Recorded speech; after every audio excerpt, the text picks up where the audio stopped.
मिट्टी के बोल प्रोग्राम लेके हाजिर जी। सब तो पहला प्यार ते सत्कार नाल सत श्री अकाल। आपां इस प्रोग्राम के तहत ਵੱਖੋ ਵੱਖਰੇ रंग ਜਿਹੜੇ ਉਹ ਮਾਣਦੇ ਆ ਤੇ ਅੱਜ ਆਪਾਂ ਚੱਲਾਂਗੇ ਪੰਜਾਬ ਦੀ ਸਿਆਸਤ ਵੱਲ। ਤਾਂ ਮੈਂ ਨਹੀਂ ਕਹੂੰਗਾ, ਪੰਜਾਬ ਦੀਆਂ ਜਿਹੜੀਆਂ ਅਸਲੀ ਪੀੜਾਂ ਉਹਨਾਂ ਨੂੰ ਚੁਣਨ ਵਾਲੇ ਕੁਝ ਲੋਕ, ਪਾਰਟੀ ਕੋਈ ਵੀ ਹੋਵੇ। ਅੱਜ ਜਿਹੜੇ ਮਹਿਮਾਨ ਨੇ ਬੇਸ਼ੱਕ ਆਮ ਆਦਮੀ ਪਾਰਟੀ ਤੋਂ, ਪਰ ਉਹਨਾਂ ਨੇ ਨੇੜਿਓਂ ਪੰਜਾਬ ਨੂੰ ਪੰਜਾਬ ਦੇ ਜਿਹੜੇ ਦਰਦ ਨੇ, ਸਮੱਸਿਆਵਾਂ ਉਹਨਾਂ ਨੇ ਨੇੜਿਓਂ ਦੇਖਿਆ। ਡਾਇਲੋਗ ਕਮੇਟੀ ਦੇ ਵਿੱਚ ਜਿਹੜੇ ਆਰਗੇਨਾਈਜ਼ ਕਰਦੇ ਸੀਗੇ, ਜਿਹਦੇ ਕੰਵਰ ਸੰਧੂ ਜਿਹੜੇ ਹੈਡ ਸੀਗੇ, ਉਹਨਾਂ ਨੇ ਸਾਰਾ ਪੰਜਾਬ ਘੁੰਮ ਕੇ ਦੇਖਿਆ, ਹਰ ਪੱਖ ਦੇਖਿਆ। ਜ਼ਿੰਦਗੀ ਦੇ ਵੀ ਕੁਝ ਪੱਖ ਅਜਿਹੇ ਦੇਖੇ ਜਿਨ੍ਹਾਂ ਨੇ ਉਹਨਾਂ ਨੂੰ ਕਾਫੀ ਸਤਾਇਆ। ਤੇ ਅੱਜ ਆਪਾਂ ਉਸ ਵਿਸ਼ੇ ਤੇ ਜ਼ਿੰਦਗੀ ਵਾਲੇ ਪੱਖ ਤੋਂ ਵੀ, ਪਾਰਟੀ ਵਾਲੇ ਪੱਖ ਤੋਂ ਵੀ ਤੇ ਅੱਜ ਦੀ ਵਰਤਮਾਨ ਸਥਿਤੀ ਵੀ ਜਿਹੜੀ ਹੈ ਜੀ ਉਹ ਗੱਲਬਾਤ ਕਰਾਂਗੇ। ਗਗਨਦੀਪ ਸਿੰਘ ਚੱਡਾ ਮੇਰੇ ਨਾਲ ਨੇ, ਜੋ ਆਮ ਆਦਮੀ ਪਾਰਟੀ ਦੇ ਮੌਜੂਦਾ ਜਿਹੜੇ ਸਪੋਕਸ ਪਰਸਨ ਨੇ। ਸਭ ਤੋਂ ਪਹਿਲਾਂ ਸਵਾਗਤ ਕਰਾਂ। ਸਤਿ ਸ਼੍ਰੀ ਅਕਾਲ। ਸਤਿ ਸ਼੍ਰੀ ਅਕਾਲ ਜੀ। ਜੀ ਬੜੀ ਮਿਹਰਬਾਨੀ ਸਮਾਂ ਦੇਣ ਲਈ। ਮੈਂ ਕਾਫੀ ਚੀਜ਼ਾਂ ਇਕੱਠੀਆਂ ਕਹਿ ਦਿੱਤੀਆਂ, ਸਿਆਸਤ ਵੀ ਆ ਗਈ, ਯੂਥ ਦੀ ਗੱਲ ਵੀ ਆ ਗਈ। ਤੁਸੀਂ ਵਾਚ ਕੀਤਾ ਪੰਜਾਬ ਨੂੰ ਬਹੁਤ ਨੇੜਿਓਂ, ਡਾਇਲੋਗ ਕਮੇਟੀ ਦੇ ਵਿੱਚ ਰਹੇ। ਸਭ ਤੋਂ ਪਹਿਲਾਂ ਤਾਂ ਮੈਂ ਇਹ ਗੱਲ ਕਹੂੰਗਾ, ਤੁਹਾਡਾ ਇੰਟਰਸਟ ਕਿਉਂ ਬਣਿਆ ਆਮ ਆਦਮੀ ਪਾਰਟੀ ਦੇ ਵਿੱਚ? ਦੇਖੋ ਜੀ, ਮੈਂ ਇੱਕ ਬਹੁਤ ਹੀ ਸਧਾਰਨ ਫੈਮਿਲੀ ਤੋਂ, middle class service class family ਸੀ। ਫਾਦਰ ਸਾਹਿਬ ਮੇਰੇ ਇੰਜੀਨੀਅਰ ਸੀ, ਮਦਰ ਕਲਰਕ ਸੀਗੇ ਬਿਜਲੀ ਬੋਰਡ ਦੇ ਵਿੱਚ। ਫਾਦਰ ਸਾਹਿਬ ਦਾ ਦੇਹਾਂਤ ਜਲਦੀ ਹੋ ਗਿਆ ਸੀ, ਮੈਂ 8ਵੀਂ ਕਲਾਸ ਦੇ ਵਿੱਚ ਹੁੰਦਾ ਸੀ ਜਦੋਂ ਉਹਨਾਂ ਦਾ ਦੇਹਾਂਤ ਹੋਇਆ। ਤਾਂ ਬਹੁਤ ਛੇਤੀ ਸਿਸਟਮ ਦੇ ਨਾਲ ਮੇਰਾ ਇੰਟਰੋਡਕਸ਼ਨ ਹੋ ਗਿਆ ਸੀ। ਘਰ ਦੀ ਸਾਰੀ ਜ਼ਿੰਮੇਵਾਰੀਆਂ ਮੇਰੇ ਤੇ ਸੀ, ਕਾਗਜ਼ੀ ਕਾਰਵਾਈ ਸੀਗੀ, ਕੁਝ ਸੀਗੇ ਆਪਦੇ ਘਰ ਦੇ ਕਾਗਜ਼ੀ ਜ਼ਮੀਨੀ ਕਾਗਜ਼ ਦੀ ਸੀ। ਤਾਂ ਮੇਰਾ ਬਹੁਤ ਛੇਤੀ ਇੱਥੇ ਦੀ ਚੱਲਦੀ ਕਰਪਸ਼ਨ ਨਾਲ ਵੀ ਇੰਟਰੋਡਕਸ਼ਨ ਹੋਇਆ। ਬਹੁਤ ਲੋਕਾਂ ਨੇ ਬੜੇ ਕੰਮਾਂ ਦੇ ਵਿੱਚ ਰੁਕਾਵਟਾਂ ਪਾਈਆਂ, ਰਿਸ਼ਵਤਾਂ ਮੰਗਦੇ ਸੀ, ਬੜੀਆਂ ਚੀਜ਼ਾਂ ਮੈਂ ਦੇਖੀਆਂ ਬਹੁਤ ਛੋਟੀ ਉਮਰੇ। ਮੁੜ ਕੇ ਮੈਂ ਇੰਜੀਨੀਅਰਿੰਗ ਦਾ ਸਟੂਡੈਂਟ ਬਣਿਆ। ਫਿਰ ਮੇਰੇ ਨਾਲ ਇੱਕ ਤੁਸੀਂ ਕਹਿ ਸਕਦੇ ਹੋ ਕਿ ਇੱਕ ਦੁਖਾਂਤ ਸੀਗਾ ਕਿ ਮੈਨੂੰ ਹਾਰਟ ਦੀ ਪ੍ਰੋਬਲਮ ਹੋ ਗਈ 3rd ਈਅਰ ਦੇ ਵਿੱਚ।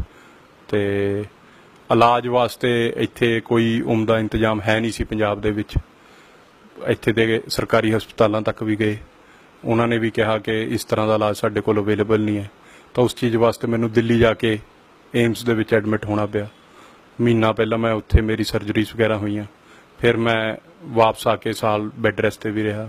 ਤਾਂ ਉਦੋਂ ਵੀ ਮੈਂ ਵੇਖਿਆ ਕਿ ਇੱਥੇ ਆਮ ਜਨਤਾ ਵਾਸਤੇ ਕੋਈ ਜਿਹੜੇ ਅਸਲੀ ਇੰਤਜ਼ਾਮ ਹੋਣੇ ਚਾਹੀਦੇ ਨੇ ਉਹ ਨਹੀਂ ਉਪਲਬਧ ਹੈਗੇ। ਫਿਰ ਉਸ ਤੋਂ ਬਾਅਦ ਹੈਲਥ ਕਰਕੇ ਮੈਨੂੰ ਥੋੜ੍ਹੀਆਂ ਜਿਹੀਆਂ ਲਿਟੀਗੇਸ਼ਨਸ ਆ ਗਈਆਂ ਕਿ ਮੈਂ ਸਰਟਨ ਫੈਕਟਰੀਜ਼ ਦੇ ਵਿੱਚ ਕੰਮ ਕਰ ਸਕਦਾ, ਕਈਆਂ 'ਚ ਨਹੀਂ ਕਰ ਸਕਦਾ। ਇੰਜੀਨੀਅਰ ਹੋਣ ਦੇ ਬਾਵਜੂਦ 1st ਕਲਾਸ ਡਿਵੀਜ਼ਨ ਡਿਗਰੀ ਪਾਸ ਕੀਤੀ ਸੀ, ਪਲੇਸਮੈਂਟ ਵੀ ਹੋਈ ਚੰਗੀ ਕੰਪਨੀਆਂ ਦੇ ਵਿੱਚ। ਬਟ ਮੁੜ ਕੇ ਇੱਥੇ ਜਾ ਨਹੀਂ ਸੀ ਸਕਦਾ, ਸਿਹਤ ਕਰਕੇ ਬਾਹਰ ਡਾਕਟਰਸ ਨੇ ਪ੍ਰਿਸਕ੍ਰਾਈਬ ਕਰਤਾ ਸੀਗਾ। ਤੇ ਕੋਈ ਇੱਥੇ ਇੰਪਲੋਇਮੈਂਟ ਓਪਰਚੁਨਿਟੀਜ਼ ਨਹੀਂ ਲੱਭੀਆਂ। ਐਟ ਲਾਸਟ ਮੈਨੂੰ ਆਪਣੀ ਫੀਲਡ ਤੋਂ ਬਾਹਰ ਜਾ ਕੇ ਰੀਅਲ ਸਟੇਟ ਇਨਵੈਸਟਮੈਂਟ ਦੇ ਵਿੱਚ ਮੈਨੂੰ ਕੰਮ ਕਰਨਾ ਪਿਆ। ਮੈਂ ਪਹਿਲਾਂ ਜੌਬ ਸਟਾਰਟ ਕੀਤੀ ਐਜ਼ ਅਸਿਸਟੈਂਟ ਮੈਨੇਜਰ, ਫਿਰ ਐਜ਼ ਅ ਸੀਨੀਅਰ ਮੈਨੇਜਰ ਮੈਂ ਉੱਥੋਂ ਜੌਬ ਛੱਡੀ। ਬਟ ਕਿ ਮੈਂ ਸਾਰੇ ਫੇਜ਼ਸ ਬਚਪਨ ਤੋਂ ਦੇਖਦਾ ਆ ਰਿਹਾ। ਮੇਰਾ ਕਰਪਸ਼ਨ ਨਾਲ ਵੀ ਰੂਬਰੂ ਹੋਇਆ, ਹੈਲਥ ਫੈਸਿਲਿਟੀਜ਼ ਵੀ ਮੈਂ ਵੇਖੀਆਂ। ਮੈਂ ਉਸ ਤੋਂ ਬਾਅਦ ਆਪਣਾ ਐਮਪਲੋਇਮੈਂਟ ਓਪਰਚੁਨਿਟੀ, ਜੋ ਇੱਕ ਯੂਥ ਵਾਸਤੇ ਸਭ ਤੋਂ ਵੱਡੀ ਗੱਲ ਹੈ, ਮੈਂ ਉਸ ਚੀਜ਼ ਤੋਂ ਵੀ ਕਾਫੀ ਵਾਂਝਾ ਰਿਹਾ। ਫਿਰ ਮਨ ਬਣਿਆ ਕਿ ਤੁਹਾਨੂੰ ਇਸ ਪੱਖ ਦੇ ਵਿੱਚ ਆਉਣ ਲਈ, ਇਸ ਨੂੰ ਸਾਫ਼ ਕਰਨ ਲਈ, ਵਿੱਚ ਉਤਰਨ ਦਾ ਜਿਹੜਾ ਮਨ ਬਣਾਇਆ? ਪਹਿਲਾਂ ਤਾਂ ਜੀ ਮੈਂ ਆਪਣੇ ਮਨ ਦੀ ਗੱਲ, ਜਿਵੇਂ ਫੇਸਬੁੱਕ ਦੇ ਵਿੱਚ ਕਈ ਗਰੁੱਪ ਹੁੰਦੇ ਨੇ, ਡਿਸਕਸ਼ਨਸ ਹੁੰਦੀਆਂ ਨੇ, ਉਹਨਾਂ 'ਚ ਪਾਰਟੀਸਪੇਟ ਕਰਦਾ ਸੀ। ਕੋਈ ਰੋਸ ਮਾਰਚ ਹੋ ਗਏ, ਕੋਈ ਕੈਂਡਲ ਮਾਰਚ ਹੋ ਗਏ, ਸਿਰਫ ਉਹਨਾਂ ਤੱਕ ਆਪਣੇ ਆਪ ਨੂੰ ਸੀਮਿਤ ਰੱਖਦਾ ਸੀ। ਬਟ ਜਦੋਂ 2011 ਦੇ ਵਿੱਚ ਅਨਸ਼ਨ ਦੀ ਉਹਨਾਂ ਨੇ ਮੂਵਮੈਂਟ ਕੀਤੀ, ਕੇਜਰੀਵਾਲ ਜੀ ਨੇ ਤੇ ਅੰਨਾ ਹਜ਼ਾਰੇ ਜੀ ਨੇ, ਤਾਂ ਮੈਂ ਉਸ ਮੂਵਮੈਂਟ ਦੇ ਵਿੱਚ ਵੀ ਦਿੱਲੀ ਜਾ ਕੇ ਰਾਮਲੀਲਾ ਮੈਦਾਨ ਦੇ ਵਿੱਚ ਉਹਨਾਂ ਨੂੰ ਜੁਆਇਨ ਕੀਤਾ। ਫਿਰ ਨਜ਼ਦੀਕ ਤੋਂ ਮੈਨੂੰ ਰਾਜਨੀਤੀ ਨੂੰ ਦੇਖਣ ਦਾ ਮੌਕਾ ਮਿਲਿਆ ਅਰਵਿੰਦ ਕੇਜਰੀਵਾਲ ਦੇ ਥਰੂ। ਫਿਰ ਜਾ ਕੇ ਉਹਨਾਂ ਦੀ ਗੱਲਾਂ ਤੋਂ ਇਹ ਗੱਲ ਪ੍ਰੇਰਿਤ ਹੋ ਕੇ ਸਮਝ ਲੱਗੀ ਕਿ ਬਾਹਰ ਰਹਿ ਕੇ ਕੁਝ ਨਹੀਂ ਹੋਣਾ। ਕਿਸੇ ਫੇਸਬੁੱਕ ਤੇ ਕੋਈ ਪੋਸਟ ਪਾਉਣ ਨਾਲ ਕੋਈ ਦੁਨੀਆ ਨਹੀਂ ਬਦਲਦੀ, ਡਿਸਕਸ਼ਨਸ ਨਾਲ ਪਾਰਟ ਲੈਣ ਨਾਲ ਵੀ ਕੋਈ ਜ਼ਿਆਦਾ ਫਰਕ ਨਹੀਂ ਪੈਂਦਾ। ਬਾਹਰ ਬੈਠ ਕੇ ਇਹ ਗੱਲ ਕਹਿਣੀ ਕਿ ਇਹ ਸਿਆਸਤਦਾਨ ਇਹ ਠੀਕ ਨਹੀਂ ਕਰ ਰਹੇ, ਉਹ ਠੀਕ ਨਹੀਂ ਕਰ ਰਹੇ, ਇਹ ਸਾਡਾ ਯੂਥ ਨਾ ਕਰੇ ਤਾਂ ਬਿਹਤਰ ਹੈ।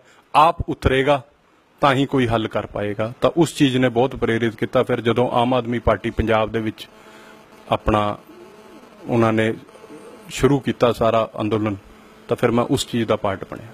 ਡਾਇਲੋਗ ਕਮੇਟੀ ਦੇ ਵਿੱਚ ਤੁਹਾਡਾ ਬਹੁਤ ਵੱਡਾ ਰੋਲ ਰਿਹਾ। ਸਾਰਾ ਪੰਜਾਬ ਛਾਣ ਮਾਰਿਆ, ਤੁਸੀਂ ਮੁੱਦੇ ਵੀ ਕੱਢ ਕੇ ਲੈ ਕੇ ਆਏ, ਮੁੱਦਿਆਂ ਨੂੰ ਛਾਣਿਆ, ਗੰਭੀਰਤਾ ਨਾਲ ਸੁਣਿਆ ਲੋਕਾਂ ਨੂੰ। ਤੁਸੀਂ ਉਸ ਪੱਖ ਤੋਂ ਕੀ ਕਹਿਣਾ ਚਾਹੋਗੇ, ਕਿੱਥੇ ਕਿੱਥੇ ਕਮੀਆਂ ਨੇ ਤੇ ਕਿਸ ਤਰ੍ਹਾਂ ਦੀਆਂ ਕਮੀਆਂ ਸੀ? ਜਿਹੜਾ ਸਾਡਾ ਇਹ ਕੰਮ ਸੀਗਾ, ਇਹ ਇੱਕ ਬਹੁਤ ਵੱਡੀ ਐਕਸਰਸਾਈਜ਼ ਸੀਗੀ, ਕਿਉਂਕਿ ਅਰਵਿੰਦ ਕੇਜਰੀਵਾਲ ਜੀ ਆਪਣੇ ਮੈਨੀਫੈਸਟੋਜ਼ ਨੂੰ ਲੈ ਕੇ ਬਹੁਤ ਸੀਰੀਅਸ, ਉਹਨਾਂ ਦਾ ਨਾਰਮਲ ਪੋਲੀਟੀਸ਼ੀਅਨਸ ਵਰਗਾ ਰਵੱਈਆ ਨਹੀਂ ਸੀਗਾ।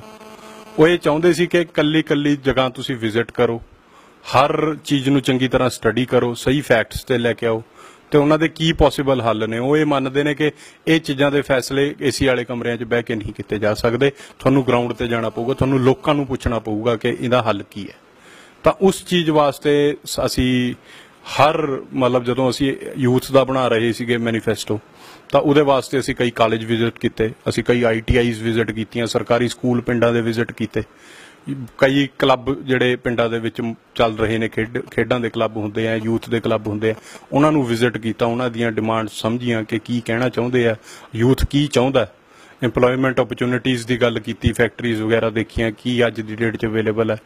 ਫਿਰ ਜਦੋਂ ਕਿਸਾਨੀ ਦੀ ਗੱਲ ਆਈ ਤਾਂ ਅਸੀਂ ਕੁਝ ਪ੍ਰੋਗਰੈਸਿਵ ਫਾਰਮਰਸ ਨੂੰ ਵੀ ਮਿਲੇ ਕਿ ਉਹਨਾਂ ਨੇ ਕਿਹੋ ਜਿਹੇ ਮਾਡਲ ਅਪਣਾਏ ਤੇ ਜਿਸ ਤਰੀਕੇ ਨਾਲ ਘੱਟ ਲੈਂਡ ਤੇ ਘੱਟ ਇਨਪੁਟ ਲਗਾ ਕੇ ਵੀ ਅੱਛੀ ਕਾਸਟ ਬੰਦਾ ਫਾਰਮਰ ਗੇਨ ਕਰ ਸਕਦਾ। ਫਿਰ ਅਸੀਂ ਕਿਸਾਨੀ ਦਾ ਦੂਜਾ ਪੱਖ ਵੀ ਵੇਖਿਆ।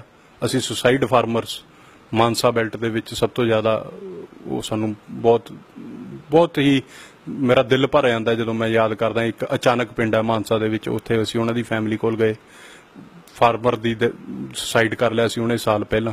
ਉਹਦੇ ਪਰਿਵਾਰ ਦਾ ਜਦੋਂ ਅਸੀਂ ਪਿੱਛੋਂ ਹਾਲ ਵੇਖਿਆ, ਉਹਦੀ ਵਾਈਫ ਸੀਗੀ, 2 ਛੋਟੇ ਬੱਚੇ, ਉਹਨਾਂ ਦੇ ਘਰ ਦੇ ਜਮਾ ਮੂਰੇ ਅੱਗੇ ਟੋਬਾ ਗੰਦਾ ਪਿਆ, ਮੱਛਰ ਉੱਡ ਰਹੇ, ਛੋਟੇ ਬੱਚੇ ਬਿਲਕ ਰਹੇ, ਕੋਈ ਉਹਨਾਂ ਨੂੰ ਦੇਖਣ ਵਾਲਾ ਨਹੀਂ। ਹੁਣ ਤੱਕ ਸਰਕਾਰ ਨੇ ਉਹਨਾਂ ਨੂੰ ਮੁਆਵਜ਼ਾ ਨਹੀਂ ਸੀ ਦਿੱਤਾ। ਤਾਂ ਮਤਲਬ ਇਹੋ ਜਿਹੀਆਂ ਚੀਜ਼ਾਂ ਜਦੋਂ ਦੇਖ ਕੇ ਸਾਹਮਣੇ ਆਈਆਂ ਤਾਂ ਦਿਲ ਬਹੁਤ ਹਲੂੰਜਿਆ ਤੇ ਅਸੀਂ ਫਿਰ ਹੱਲ ਲੱਭਣ ਦੀ ਕੋਸ਼ਿਸ਼ ਕੀਤੀ। ਹੱਲ ਇਹ ਲੱਭਿਆ ਕਿ ਸਾਨੂੰ ਖੇਤੀ ਸਾਨੂੰ ਲਾਭ, ਮਤਲਬ ਉਹਦੇ ਵਿੱਚ ਉਹਨਾਂ ਨੂੰ ਫਾਇਦਾ ਮਿਲੇ, ਤਾਂ ਉਹ ਬਣਾਉਣ ਵਾਸਤੇ ਉਹਨਾਂ ਨੂੰ ਚੰਗੀ ਉਹਨਾਂ ਦੀ ਮੁੱਲ ਮਿਲੇ ਕ੍ਰੌਪ ਦਾ, ਉਸ ਚੀਜ਼ ਦਾ ਇੰਤਜ਼ਾਮ ਕਰਨਾ ਪਊ। ਐਟ ਦੀ ਸੇਮ ਟਾਈਮ ਆਪਾਂ ਨੂੰ ਇਹ ਵੀ ਵੇਖਣਾ ਪਊ ਕਿ ਜਿਹੜਾ ਉਹਨਾਂ ਦਾ ਇਨਪੁਟ ਕਾਸਟ ਹੈ ਉਹਨੂੰ ਕਿਵੇਂ ਘੱਟ ਕਰੀਏ। ਸਾਈਮਲਟੇਨੀਅਸਲੀ ਇਹ ਦੋਨੋਂ ਚੀਜ਼ਾਂ ਨੂੰ ਇੰਪਲੀਮੈਂਟ ਕਰਾਂਗੇ ਤਾਂ ਜਾ ਕੇ ਕੋਈ ਹੱਲ ਨਿਕਲੂਗਾ। ਟ੍ਰੇਡ ਵਿੱਚੋਂ ਪੰਜਾਬ ਦੇ ਵਿੱਚੋਂ ਕੰਪਨੀਆਂ ਲਗਾਤਾਰ ਭੱਜ ਰਹੀਆਂ ਸੀ, ਪੋਲੀਟੀਕਲ ਪ੍ਰੈਸ਼ਰ ਕਹਿ ਲਓ ਜਾਂ ਫਿਰ ਲੈਕ ਆਫ ਫੈਸਿਲਿਟੀਜ਼ ਐਂਡ ਐਮਿਨਿਟੀਜ਼ ਜੋ ਗਵਰਨਮੈਂਟ ਦਿੰਦੀ ਹੈ। ਐਜੂਕੇਸ਼ਨ ਦੀ ਗੱਲ ਕਰੀਏ, ਜਿਹੜਾ ਬੇਸ ਹੈ ਐਜੂਕੇਸ਼ਨ, ਜਿੱਥੋਂ ਬੰਦੇ ਦੀ ਨਿਉਂ ਤੇ ਜੜ ਲੱਗਣੀ ਹੈ, ਉਸ ਬਾਰੇ ਤੁਹਾਡਾ ਕੀ ਖਿਆਲ ਰਿਹਾ? ਕਿਹੜੀ ਬੈਲਟ ਦੇ ਵਿੱਚ ਕਾਫੀ ਸਮੱਸਿਆ ਜ਼ਿਆਦਾ ਦੇਖੀ? ਦੇਖੋ ਜੀ, ਵੈਸੇ ਤਾਂ ਮੈਂ ਸਹੀ ਗੱਲ ਆਖਾਂ ਤਾਂ ਪੰਜਾਬ ਦੇ ਜਿਹੜਾ ਰੂਰਲ ਐਜੂਕੇਸ਼ਨ ਦਾ ਹਾਲ ਹੈ ਇਸ ਵੇਲੇ, ਉਹ ਬਹੁਤ ਹੀ ਦਰਦਨਾਕ ਹੈ। ਪਤਾ ਨਹੀਂ ਕਿੰਨੇ ਦਾ ਸਕੂਲ ਹੈ ਜਿਨ੍ਹਾਂ ਕੋਲ ਨਾ ਬਿਲਡਿੰਗ ਹੈ ਤੇ ਕਿੰਨੇ ਹੀ ਸਕੂਲ ਹੈ ਜਿਨ੍ਹਾਂ ਦੇ ਵਿੱਚ ਇੱਕ ਟੀਚਰ ਹੈ। ਅਸੀਂ ਬੇਸਿਕ ਟੀਚਰਸ ਦੀ ਵੀ ਗਿਣਤੀ ਪੂਰੀ ਨਹੀਂ ਕਰ ਪਾ ਰਹੇ। ਇਸੀ ਗੱਲ ਕਰਕੇ ਕਈ ਉੱਥੇ ਕਰਿਕੂਲਮ ਦਾ ਅਵੇਲੇਬਲ ਕੁਝ ਨਹੀਂ ਹੈ, ਟੀਚਰਸ ਅਵੇਲੇਬਲ ਨਹੀਂ ਹੈ, ਇਸ ਕਰਕੇ ਕੋਈ ਬੰਦਾ ਆਪਣੇ ਬੱਚੇ ਸਰਕਾਰੀ ਸਕੂਲ 'ਚ ਪੜ੍ਹਾ ਕੇ ਰਾਜੀ ਨਹੀਂ ਹੈ। ਜੇ ਅਸੀਂ ਸਰਕਾਰੀ ਅਦਾਰੇ ਨੂੰ ਉੱਪਰ ਚੱਕਣਾ, ਸਾਨੂੰ ਇਹ ਸਾਰੀਆਂ ਫੈਸਿਲਿਟੀਜ਼ ਦਾ ਧਿਆਨ ਸਰਕਾਰ ਨੂੰ ਲੈਣਾ ਪਊਗਾ। ਸਾਨੂੰ ਬੇਸਿਕਲੀ ਤਾਂ ਬਜਟ ਵਧਾਉਣਾ ਪਊਗਾ ਐਜੂਕੇਸ਼ਨ ਦਾ। ਸਭ ਤੋਂ ਜ਼ਿਆਦਾ ਜਿਹੜੀ ਤੁਸੀਂ ਮੈਨੂੰ ਆਖਿਆ ਕਿ ਏਰੀਆਜ਼, ਮੈਂ ਇਹ ਗੱਲ ਕਹੂੰਗਾ ਜੀ ਕਿ ਜਿਹੜਾ ਬਠਿੰਡਾ ਜ਼ੋਨ ਹੈ, ਜੇ ਤੁਹਾਡਾ ਫਿਰੋਜ਼ਪੁਰ ਜ਼ੋਨ ਹੈ, ਇਹਨਾਂ ਦਾ ਬਹੁਤ ਹੀ ਜ਼ਿਆਦਾ ਬੁਰਾ ਹਾਲ, ਬਹੁਤ ਹੀ ਜ਼ਿਆਦਾ ਬੁਰਾ ਹਾਲ। ਹੋਰ ਵੀ ਪੱਖ ਕਿਹੜੇ ਜਿਹੜੇ ਤੁਸੀਂ ਦੇਖਣ ਨੂੰ ਤੁਹਾਨੂੰ ਮੌਕਾ ਮਿਲਿਆ? ਹੋਰ ਕਿਹੜੇ ਪੱਖ ਜਿਹੜੇ ਖੰਗਾਲੇ ਗਏ? ਬੱਚੇ ਜੀ ਅੱਜ ਦੀ ਡੇਟ ਦੇ ਵਿੱਚ ਹਜ਼ਾਰਾਂ ਬੱਚਾ ਇੰਜੀਨੀਅਰ ਬਣ ਰਿਹਾ ਹੈ ਪੰਜਾਬ ਦੇ ਵਿੱਚੋਂ, MBA ਕਰ ਰਹੇ ਨੇ, ਕਈ B.Ed ਕਰ ਰਹੇ ਨੇ, ਬਟ ਸਾਡਾ ਜਿਹੜਾ ਸਿਸਟਮ ਹੈ, ਸਰਕਾਰ ਹੈ, ਉਹਨਾਂ ਪ੍ਰਤੀ ਕੁਝ ਕਰ ਹੀ ਨਹੀਂ ਪਾ ਰਹੀ। ਪਹਿਲੀ ਗੱਲ ਤਾਂ ਇਹ ਹੈ ਕਿ ਜਿਹੜੇ ਕਾਲਜਿਸ ਨੇ, ਬੇਸ਼ੁਮਾਰ ਗਿਣਤੀ ਦੇ ਵਿੱਚ ਇੰਜੀਨੀਅਰਿੰਗ ਕਾਲਜਿਸ ਖੁੱਲ ਰਹੇ ਨੇ, ਉਹਨਾਂ ਦੇ ਵਿੱਚ ਪੂਰਾ ਇਕਵਿਪਮੈਂਟ ਹੈ ਨਹੀਂ। ਜਿਸ ਦਿਨ ਉਹਨਾਂ ਦੀ ਕੋਈ, ਤੁਸੀਂ ਇਹ ਕਹਿ ਲਓ ਕਿ ਉਹਨਾਂ ਦੀ ਉਹ ਹੁੰਦੀ ਹੈ ਕਿ ਮਤਲਬ ਫਲਾਈਂਗ ਵਗੈਰਾ ਚੈੱਕ ਕਰਨ ਆਉਣਾ ਹੁੰਦਾ, ਉਸ ਦਿਨ ਉਹ ਕਿਤੋਂ ਨਾ ਕਿਤੋਂ ਫੜ ਕੇ ਸਮਾਨ ਪੂਰਾ ਕਰ ਲੈਂਦੇ ਆ। ਮਤਲਬ ਬੇਸਿਕ ਫੈਸਿਲਿਟੀਜ਼ ਨਹੀਂ, ਸਰਟੀਫਿਕੇਸ਼ਨ ਸਰਕਾਰ ਦੇਈ ਜਾ ਰਹੀ ਹੈ, ਲੋਕਾਂ ਨੂੰ ਅਲਾਉ ਕਰ ਰਹੀ ਹੈ ਕਾਲਜ ਖੋਲ੍ਹਣਾ। ਉਹ ਗਿਣਤੀ ਦੇ ਵਿੱਚ ਉਸੇ ਹਿਸਾਬ ਨਾਲ ਇੰਜੀਨੀਅਰ ਬਣਾ ਰਹੇ ਨੇ, ਉਸ ਤਰ੍ਹਾਂ ਦੀ ਇੰਪਲੋਇਮੈਂਟ ਓਪਰਚੁਨਿਟੀਜ਼ ਹੈ ਨਹੀਂ, ਬੱਚੇ ਨਿਰਾਸ਼ ਹੋ ਰਹੇ ਆ। ਇਹੀ ਚੀਜ਼ਾਂ ਜਦੋਂ ਅਸੀਂ ਇੰਨਾ ਪੜ੍ਹ ਲਿਖ ਕੇ ਸਾਨੂੰ ਨੌਕਰੀ ਨਹੀਂ ਆਪਣੇ ਏਰੀਆ ਦੇ ਵਿੱਚ ਅਵੇਲੇਬਲ ਮਿਲਦੀ, ਤੇ ਐਜੂਕੇਸ਼ਨ ਵੀ ਕੋਈ ਸਸਤੀ ਨਹੀਂ ਹੈ, ਐਕਸਪੈਂਸਿਵ ਹੈ। ਸਰਕਾਰੀ ਕਾਲਜ ਇਸ ਦੀ, ਜਿਨ੍ਹਾਂ ਦੀ ਕਈਆਂ ਦੀ ਜਾਂ ਸਰਕਾਰੀ ਐਜੂਕੇਸ਼ਨ ਜਿਹਦੀ ਫੀਸ ਘੱਟ ਹੈ, ਉਹਦੀ ਕੁਆਲਿਟੀ ਚੰਗੀ ਨਹੀਂ ਹੈ, ਜਿਹਦੀ ਕੁਆਲਿਟੀ ਚੰਗੀ ਹੈ ਉਹ ਐਕਸਪੈਂਸਿਵ ਹੈ। ਤਾਂ ਬੱਚੇ ਨੂੰ ਜਦੋਂ ਉਸ ਚੀਜ਼ ਦਾ ਕੋਈ ਫਲ ਨਹੀਂ ਮਿਲਦਾ ਤਾਂ ਬੱਚੇ ਡਿਪਰੈਸ ਹੁੰਦੇ ਆ। ਉਹੀ ਚੀਜ਼ਾਂ ਫਿਰ ਉਹਨਾਂ ਨੂੰ ਨਸ਼ਿਆਂ ਵੱਲ ਖਿੱਚਦੀਆਂ ਨੇ, ਹੋਰ ਕਈ ਚੀਜ਼ਾਂ ਵੱਲ ਖਿੱਚਦੀਆਂ ਨੇ। ਤਾਂ ਇਸ ਚੀਜ਼ ਵਾਸਤੇ ਸਾਨੂੰ ਇੰਪਲੋਇਮੈਂਟ ਦਾ ਬਹੁਤ ਹੀ ਜ਼ਰੂਰੀ, ਜਿਹੜਾ ਸਭ ਤੋਂ ਪਹਿਲੀ ਗੱਲ ਹੈ ਯੂਥ ਵਾਸਤੇ ਜਿਹੜੀ ਸਰਕਾਰ ਨੂੰ ਕਰਨ ਦੀ ਜ਼ਰੂਰਤ ਹੈ। ਜਦੋਂ ਸਾਡੇ ਕੋਲ ਇੱਥੇ ਐਜੂਕੇਟਿਡ ਬੱਚੇ ਨੇ, ਅੱਜ ਦੀ ਡੇਟ ਦੇ ਵਿੱਚ ਐਨਸੀਆਰ ਦੀ ਜਿੰਨੀ ਵੀ ਆਈਟੀ ਕੰਪਨੀਆਂ ਨੇ ਜਾਂ ਹੋਰ ਵੀ ਸਾਊਥ ਦੇ ਵਿੱਚ ਵੀ ਕਈ ਬੱਚੇ ਨੇ, ਉਹ ਜ਼ਿਆਦਾਤਰ ਬੱਚੇ ਇੱਥੋਂ ਜਾ ਰਹੇ ਨੇ ਤਿਆਰ ਹੋ ਕੇ। ਤਾਂ ਸਾਨੂੰ ਇੱਥੇ ਸਾਨੂੰ ਇੰਪਲੋਇਮੈਂਟ ਓਪਰਚੁਨਿਟੀ ਕਿਉਂ ਨਹੀਂ ਮਿਲਦੀ? ਹਰ ਵਾਰੀ ਇਹਨਾਂ ਨੇ ਆਈਟੀ ਪਾਰਕ ਬਣਾਇਆ ਅਕਾਲੀ ਸਰਕਾਰ ਨੇ ਗਵਰਨਮੈਂਟ ਦੇ ਵੇਲੇ ਮੋਹਾਲੀ ਦੇ ਵਿੱਚ, ਬਟ ਕੋਈ ਕੰਪਨੀ ਐਸ ਆਫ ਸੱਚ ਅੱਜ ਦੀ ਡੇਟ 'ਚ ਉਹਨਾਂ ਨੇ ਨਾ ਕੋਈ ਕੈਂਪਸ ਖੋਲ੍ਹਿਆ। ਵਾਅਦੇ ਤਾਂ ਬੜੇ ਹੋਏ ਸੀ। ਹੁਣ ਮੌਜੂਦਾ ਸਰਕਾਰ ਵੀ ਵਾਅਦੇ ਕਰ ਰਹੀ ਹੈ ਕਿ ਮਤਲਬ ਇਹ ਵਾਅਦੇ ਖਤਮ ਕਰਕੇ ਕਦੋਂ ਤੁਸੀਂ ਇੱਥੇ ਕੰਪਨੀਆਂ ਲੈ ਕੇ ਆਓਗੇ? ਇੱਥੇ ਲੈਂਡ ਹੈ, ਇੱਥੇ ਮੈਨ ਪਾਵਰ ਹੈ, ਇੱਥੇ ਸਾਰਾ ਕੁਝ ਹੈ। ਜੇ ਤੁਸੀਂ ਉਹਨਾਂ ਨੂੰ ਕਨਵਿੰਸ ਕਰੋ, ਉਹ ਕੰਪਨੀਆਂ ਡਰਦੀਆਂ ਨੇ ਕਿ ਇਹ ਹਿੱਸੇ ਮੰਗਦੇ ਨੇ, ਉਹ ਇਸ ਡਰ ਦੇ ਮਾਰੇ ਆਉਂਦੇ ਨਹੀਂ। ਤਾਂ ਸਾਨੂੰ ਉੱਥੇ ਕੁਛ ਨਾ ਕੁਛ ਲੈ ਕੇ ਆਉਣ ਦੀ ਇੰਪਲੋਇਮੈਂਟ ਓਪਰਚੁਨਿਟੀ, ਵੱਡੀਆਂ ਇੰਪਲੋਇਮੈਂਟ ਓਪਰਚੁਨਿਟੀਜ਼ ਲੈ ਕੇ ਆਉਣ ਦੀ ਹੈ। ਅਸੀਂ ਬਾਹਰੋਂ ਨਵੀਆਂ ਕੀ ਲੈ ਕੇ ਆਉਣੀਆਂ? ਇਹਨਾਂ ਤੇ ਜਿਹੜੀ ਮੌਜੂਦ ਸੀਗੀਆਂ ਉਹ ਬੰਦ ਕਰਕੇ ਇਹਨਾਂ ਨੇ ਭਜਾਤੀ। ਤਾਂ ਇਹ ਚੀਜ਼ ਯੂਥ ਵਾਸਤੇ ਅੱਜ ਦੀ ਡੇਟ ਦੇ ਵਿੱਚ ਰੁਜ਼ਗਾਰ ਸਭ ਤੋਂ ਵੱਡਾ ਇਸ਼ੂ ਹੈ। ਮਤਲਬ ਕਾਂਗਰਸ ਸਰਕਾਰ ਨੇ ਇਹ ਆਖਿਆ ਆਪਣੇ ਮੈਨੀਫੈਸਟੋ ਦੇ ਵਿੱਚ ਕਿ ਅਸੀਂ ਇਹਨਾਂ ਨੂੰ ਸਮਾਰਟਫੋਨ ਦੇਵਾਂਗੇ। 50 ਲੱਖ ਸਮਾਰਟਫੋਨ ਦਾ ਵਾਅਦਾ ਕੀਤਾ ਗਿਆ। ਜਿਹੜੀ ਕਨਫੀਗਰੇਸ਼ਨ ਦੀ ਇਹਨਾਂ ਨੇ ਗੱਲ ਕੀਤੀ, ਤਕਰੀਬਨ 4000 ਰੁਪਏ ਦਾ ਜੀ ਉਹ ਫੋਨ ਬਣਦਾ। ਤਾਂ ਜੇ ਮੈਂ 50 ਲੱਖ ਫੋਨਾਂ ਦੀ ਗੱਲ ਕਰ ਲਾਂ ਤਾਂ ਅਪਰੋਕਸੀਮੇਟਲੀ 2000 ਕਰੋੜ ਦਾ ਬਜਟ ਇਹ ਮਤਲਬ ਫੋਨਾਂ ਵਾਸਤੇ ਰੱਖ ਰਹੇ ਸੀ। ਸਾਨੂੰ ਫੋਨ ਨਹੀਂ ਚਾਹੀਦੇ। ਉਹ 2000 ਕਰੋੜ ਸਾਡੀ ਇੰਪਲੋਇਮੈਂਟ ਓਪਰਚੁਨਿਟੀਜ਼ ਤੇ ਲਾਓ, ਸਾਡੇ ਵਾਸਤੇ ਕੰਪਨੀਆਂ ਲਾਓ, ਸਾਡੇ ਵਾਸਤੇ ਜੌਬਸ ਦਾ ਅਰੇਂਜਮੈਂਟ ਕਰੋ, ਆਪਣੇ ਫੋਨ ਅਸੀਂ ਆਪ ਲੈ ਲਾਂਗੇ। ਜੀ ਬਿਲਕੁਲ ਸਹੀ ਗੱਲ ਹੈ ਤੁਹਾਡੀ।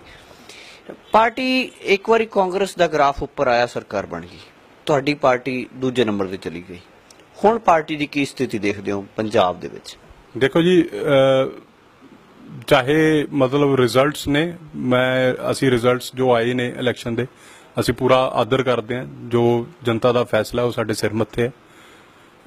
ਕੁਝ ਸਾਡੀਆਂ ਗਲਤੀਆਂ ਰਹੀਆਂ ਨੇ, ਕੁਝ ਇਹ ਟ੍ਰੈਡੀਸ਼ਨਲ ਪਾਰਟੀਆਂ ਨੇ ਆਪਸ ਦੇ ਵਿੱਚ ਰਲ ਕੇ ਕਾਫੀ ਪੋਲੀਟੀਕਲ ਗੇਮਸ ਖੇਡੀਆਂ ਨੇ। ਅਸੀਂ ਹੁਣ ਆਪਣੀ ਸਾਰੀ ਗਲਤੀਆਂ ਨੂੰ ਸੁਧਾਰ ਕੇ ਆਪਣੇ ਢਾਂਚੇ ਦਾ ਮੁੜ ਤੋਂ ਨਿਰਮਾਣ ਕਰ ਰਹੇ ਹਾਂ। ਵਲੰਟੀਅਰਸ ਨਾਲ ਸਾਰੇ ਪਾਸੇ ਪੂਰੇ ਪੰਜਾਬ ਦੇ ਵਿੱਚ ਮੀਟਿੰਗਸ ਹੋ ਰਹੀਆਂ ਨੇ ਤੇ ਵਲੰਟੀਅਰਸ ਦੇ ਵਿੱਚੋਂ ਹੀ ਨੁਮਾਇੰਦੇ ਚੁਣ ਕੇ ਉਹਨਾਂ ਨੂੰ ਅਹੁਦੇ ਮਿਲ ਰਹੇ ਨੇ ਤੇ ਇੱਕ ਬਹੁਤ ਵਧੀਆ ਸਟਰਕਚਰ ਅਸੀਂ ਬਣਾਉਣ ਜਾ ਰਹੇ ਹਾਂ। ਓਪੋਜੀਸ਼ਨ ਦੇ ਵਿੱਚ ਸਾਡੇ ਕੋਲ ਅੱਜ ਦੀ ਡੇਟ ਦੇ ਵਿੱਚ ਸਾਡੇ 20 MLA, ਜੇ ਬੈਂਸ ਬ੍ਰਦਰ ਨੂੰ ਮਿਲਾ ਲਈਏ ਤਾਂ 22 MLA ਸਾਡੇ ਬੈਠੇ ਨੇ ਜੋ ਆਪਣੇ ਹਲਕਿਆਂ ਦੇ ਵਿੱਚ ਪੂਰਾ ਡਟ ਕੇ ਵਧੀਆ ਜਨਤਾ ਵਾਸਤੇ ਕੰਮ ਕਰ ਰਹੇ ਨੇ। ਤੇ ਜੋ ਈਵਨ ਵਿਧਾਨ ਸਭਾ ਦੇ ਵਿੱਚ ਸਾਡੀ ਬੀਇੰਗ ਐਨ ਓਪੋਜੀਸ਼ਨ ਅਸੀਂ ਪੂਰੀ ਉਹਨਾਂ ਦੀ ਆਵਾਜ਼ ਰੱਖ ਰਹੇ ਹਾਂ ਕਿ ਜੋ ਜਨਤਾ ਸਾਨੂੰ ਕਹਿੰਦੀ ਹੈ, ਜੋ ਇਹ ਅੱਜ ਦੀ ਡੇਟ ਦੇ ਵਿੱਚ ਪਾਲਿਸੀਆਂ ਕਾਂਗਰਸ ਕਰਨ ਦੇ ਵਾਅਦੇ ਕਰੇ ਸੀ ਇਹ ਨਹੀਂ ਪੂਰੇ ਕਰ ਰਹੇ, ਅਸੀਂ ਉਹਨਾਂ ਤੇ ਆਵਾਜ਼ ਚੱਕ ਰਹੇ ਹਾਂ।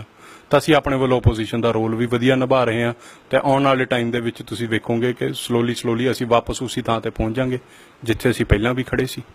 ਰਹੀ ਗੱਲ ਕਾਂਗਰਸ ਸਰਕਾਰ ਦੀ, ਇਹਨਾਂ ਨੇ ਕੁਝ ਨਹੀਂ ਕੀਤਾ ਜੀ। ਇਹਨਾਂ ਨੇ ਸਿਰਫ ਝੂਠੇ ਵਾਅਦੇ ਕੀਤੇ, ਲੋਕਾਂ ਨੂੰ ਬੁਖਲਾ ਕੇ ਇਹਨਾਂ ਨੇ ਵੋਟਾਂ ਲੈ ਲਈਆਂ। ਯੂਥ ਨੂੰ ਇਹਨਾਂ ਨੇ ਝੂਠੇ ਫੋਨ ਦੇ ਵਾਅਦੇ ਕੀਤੇ, ਰੁਜ਼ਗਾਰ ਭੱਤੇ ਦੇ ਵਾਅਦੇ ਕੀਤੇ, ਬਜ਼ੁਰਗਾਂ ਤੱਕ ਨੂੰ ਇਹਨਾਂ ਨੇ ਪੈਨਸ਼ਨ ਵਧਾਉਣ ਦੇ ਵਾਅਦੇ ਕੀਤੇ, ਕਿਸਾਨਾਂ ਨੂੰ ਇਹਨਾਂ ਨੇ ਕਰਜ਼ੇ ਮਾਫ ਕਰਨ ਦੇ ਵਾਅਦੇ ਕੀਤੇ।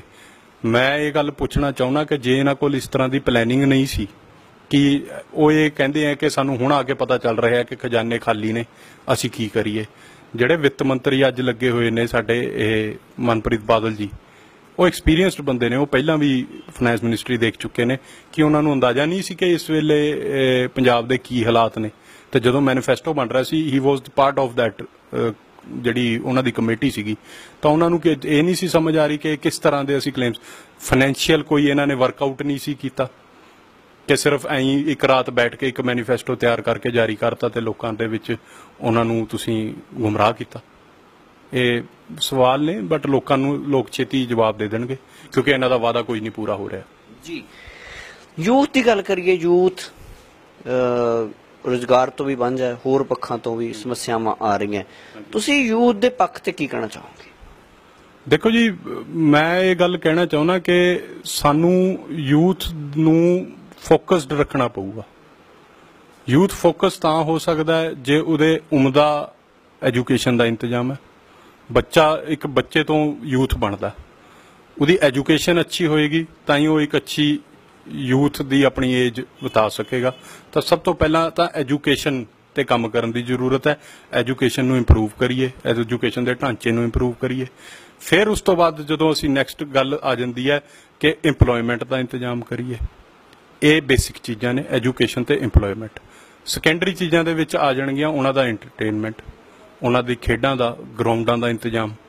किसी वेले पंजाब जानिया जांदा सीगा खिडारियां वास्ते, सब तो ज़्यादा फौज दीयां भर्तियां पंजाब दे विचों हुंदियां सी, सारियां टीमां दे विच पंजाबी मुंडे सब तो ज़्यादा पाए जांदे सी। अज दी डेट साडा यूथ उस खेडां वल भी नहीं जा पा रहा क्योंकि फैसिलिटीज़ ही नहीं है। सानू जे तुसीं बच्चों नूं सेहत प्रति कॉन्शियस बनाउणा तां तुहानूं उहो जिहियां फैसिलिटीज़ भी देणियां पैणगीआं। उस चीज़ दे की इंतजाम ने? चलो शहरां दे विच तां फिर कुछ इंतजाम ने, पिंडां दे विच की इंतजाम ने? साडा यूथ, साडा पिंडां दा यूथ सब तो ज़्यादा स्ट्रोंग आ। उन्हां वास्ते की फैसिलिटीज़ ने? वो जदों शाम नूं अपने पिंड च ने, उन्हां वास्ते तुसीं की छड्डिआ कि वो सिर्फ एक चर्चा करन बैठ के बस इन्ने जोगे रह गए? उन्हां लई कोई इंतजाम होने चाहिए ने, किट्टां मिलनियां चाहिए ने, ग्राउंड्स अवेलेबल होण, 50 चीज़ां ने, कोई एग्रीकल्चरल रिलेटेड एक्टिविटीज़ होण। ये सारियां चीज़ां सरकार नूं इनीशिएटिव लेना चाहिए, रैदर दैन कि उत्थे असीं बस एक चीफ गैसट बन के जाइए जी कि फलाने टूरनामेंट ते फलाना नेता आ रहा। ये सानूं रोज़ दे इनीशिएटिव करने पैणगे कि इसी तरह असीं अपने यूथ नूं ऑक्यूपाइड रखांगे। नहीं तो तुसीं हाल देख रहे हो कि की हुंदा जा रहा है। कोई वेला सीगा कि पंजाब दे विच कदे इन्ने गोलियां चलाउण दे जां इह गैंगस्टर वॉर्स दा कदे जिक्र नहीं सी होया। ये दिन बर दिन वधदा जा रहा है। ये इसी चीज़ का रिजल्ट है। जे सरकार हुण नहीं सचेत हुंदी तां मैनूं नहीं पता कि कदों सचेत होएगी। जी, अगली गल पर चलिए। आम आदमी पार्टी दे विच जेकर गल करिए तां लीडरशिप दे विच खिच्चाताणी लोकां दा कहना है कि उन्हां दे पछड़न दा कारण बणी। कि इस तरह दा हुण भी है जां सुखपाल सिंह कहरा दी रहनुमाई दे विच पार्टी स्टैप अगे नूं वधा रही है? नहीं जी नहीं, हुण कोई इहो जी गल नहीं है ते रैदर ऐसी गल पहलां भी नहीं सीगी। ये हैगा कि मतलब लोकां दे विच ਇਹ ਰਿਊਮਰਸ दोनों ट्रैडिशनल पार्टीज फैलांदियां। साडी हार वास्ते उन्होंने ने हर पॉसिबल कोशिश की। ये उसी का पार्ट सीगा, उन्हां दी स्ट्रैटेजी सीगी ये लोकां दे विच दर्शाउणा। हुण अज दी डेट दे विच भी सारे साडे इकजुट ने, साडे उपरले जिन्ने भी साडे लीडर्स ने इकजुट होकर सारी प्लैनिंग कर रहे हैं, सारियां मीटिंग्स एड्रैस कर रहे हैं ते उन्हां दे विच आपसी प्यार है ते वो समझते हैं कि एक पंजाब ने उन्हां दे प्रति की जिम्मेवारी लाई है ते उन्हूं रल के ही पार टपाया जाऊगा ते उस चीज़ वास्ते पूरे वचनबद्ध ने। सारे दे सारे लीडर साडे एक ने, कोई इहो जी गल जी। भी साडे नाल गलबात कीती, सारे मुद्दिआं नूं लगभग थोड़े समय दे विच आपां छुहण दी कोशिश कीती ते लास्ट दे विच कुछ मैसेज एक नौजवान पीढ़ी दे नाल पार्टीबाजी भी होगी, सारे पक्ष हो गए, एक नौजवान पीढ़ी के नाम एक मैसेज जिहड़ा सर्व साझा होवे। हाँ जी, देखो जी मैं ये गल कहना चाहना कि सारे यूथ नूं कि ना अक्सर ये गल आपां नूं सुनन नूं मिल जांदी है, कहंदे जी कि इंडिया के वधिया है, इंडियंस माड़े है। ये साडे केजरीवाल जी ने एक बारी गल आखी सी कि ना तां देखो साडा इंडिया माड़ा ना इंडियंस माड़े ने, बट आ जिहड़े कुछ मुट्ठी पर लोग ने जो राज कर रहे ने साडे ते, ये बहुत माड़े ने। इन्हां नूं बदलना पऊगा। यही जड़ ने सारी प्रॉब्लम दा। जिन्नियां भी चीज़ां अज आपां प्रॉब्लम्स डिस्कस कीतियां, इहदे वास्ते एक पोलीटिकल विल चाहिदी है, नीयत चाहिदी है सरकार दे विच ये काम करन लई। तां इस चीज़ नूं जे असीं चेंज करना चाहुंदे आ तां कल्ले अपने घरों बह के जां फेसबुक ते पोस्ट वगैरह पा के ये चीज़ां चेंज नहीं होणीआं। तुसी be a part of politics, you have to be a part of the politics to clean the politics. सानू जे गंदी राजनीति असी साफ करनी है तो तुहानू अपने अपने घरां तो निकलना पऊगा। इस मूवमेंट का साथ दे विच वड़ोगे तां ही जाके साडे पंजाब दा कोई हल निकलना है। जे असी यही बंदियां ते हर कोई बंदा कह दिंदा जी कि पॉलिटिक्स तां बदमाशा दा काम है, पॉलिटिक्स तां जे कोई सत्ता दा भुखा है उहदा काम है, उस चीज़ वास्ते नहीं, सानू अपने पंजाब नूं सुधारन वास्ते। जदों कोई एक शरीफ बंदा अपनी थां छड्डदा ना जी, उहदी थां ते तां ही माड़ा बंदा उत्थे लगदा। मैं ये नहीं कहंदा कि साडी पार्टी ज्वाइन करो, तुहाडी अपनी सोच है, आप देखो, आप समझो, किते भी पार्ट लो बट अपने पंजाब वास्ते आवाज चुको, ज्वाइन करो। पॉलिटिक्स बैड तद तक रहूगी जब तक उस बैड बंदे ने, जे चंगे बंदे आ जाणगे तो पॉलिटिक्स भी चंगी हो जाएगी। जी, तुहाडा बहुत बहुत धन्नवाद, तुसीं खुल के जिहड़ियां जी विचारां कीतियां ते समय की बंदिश है ते तुहाडा धन्नवाद करते हैं। सत श्री अकाल। सत श्री अकाल जी, आने वास्ते बहुत बहुत थैंक यू। आज रही सिर्फ इन्ना ही। देखते रहो प्रोग्राम मिठी दे बोल। सत श्री अकाल जी।